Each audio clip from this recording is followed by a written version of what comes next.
গ্লাসগোর river Clyde. Glasgow শহরের মাঝ দিয়ে বয়ে গিয়েছে এই নদীটি। নদীর দুই ধারে গড়ে উঠেছে অনেক উঁচু উঁচু বিল্ডিং। মাঝখান দিয়ে নদী প্রবাহিত হওয়ায় গ্লাসগো শহরের সৌন্দর্য যেন ভিন্ন মাত্রা পেয়েছে।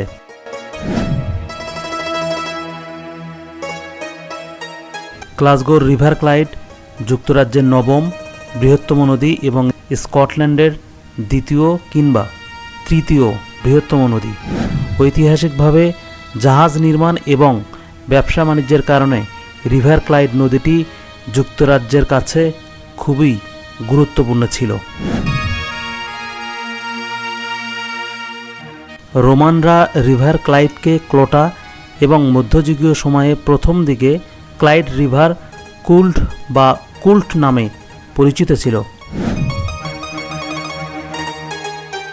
রিভার ক্লাইড নদীকে কেন্দ্র করে দুই ধারে স্কটিশরা বাণিজ্যিক এবং আবাসিক এলাকা গড়ে তুলেছে।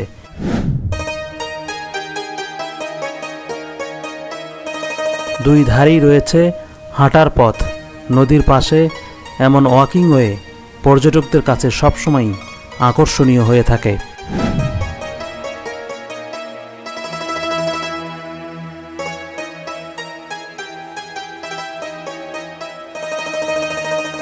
বাংলাদেশ নদীমাতৃক দেশ। বড় বড় শহরে অসংখ্য নদ নদী বয়ে গিয়েছে। শুধুমাত্র পরিকল্পনার অভাবে আমরা গ্লাসগোর রিভার ক্লাইডের মতো এমন পরিবেশ তৈরি করতে পারছি না। গ্লাসগোর রিভার ক্লাইড নদীর দুধার এবং এই নদীকে কেন্দ্র করে সব কিছুই করা হয়েছে মহাপরিকল্পনা করে।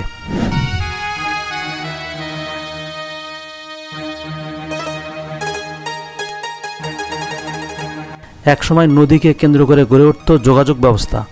রিভার ক্লাইড নদীটি আপনাকে সে কথাই মনে করিয়ে দেবে। রিভার ক্লাইড নদীর ওপর যেমন ব্রিজ রয়েছে, একইভাবে ট্রেন চলাচলের জন্য রেল ব্রিজও রয়েছে।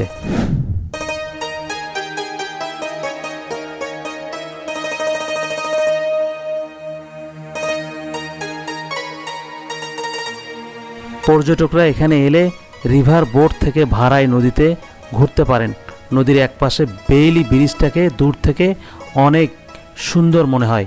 পৃথিবীর বিভিন্ন দেশ থেকে স্কটল্যান্ডে পর্যটকরা এলে ভ্রমণের তালিকায় অবশ্যই গ্লাসগোকে রাখেন।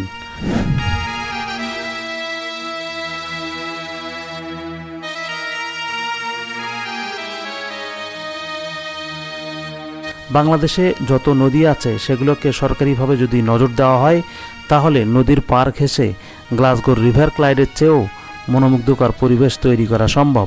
আপনার কি মনে হয় জানিয়ে দিন আপনার মতামত। ধন্যবাদ।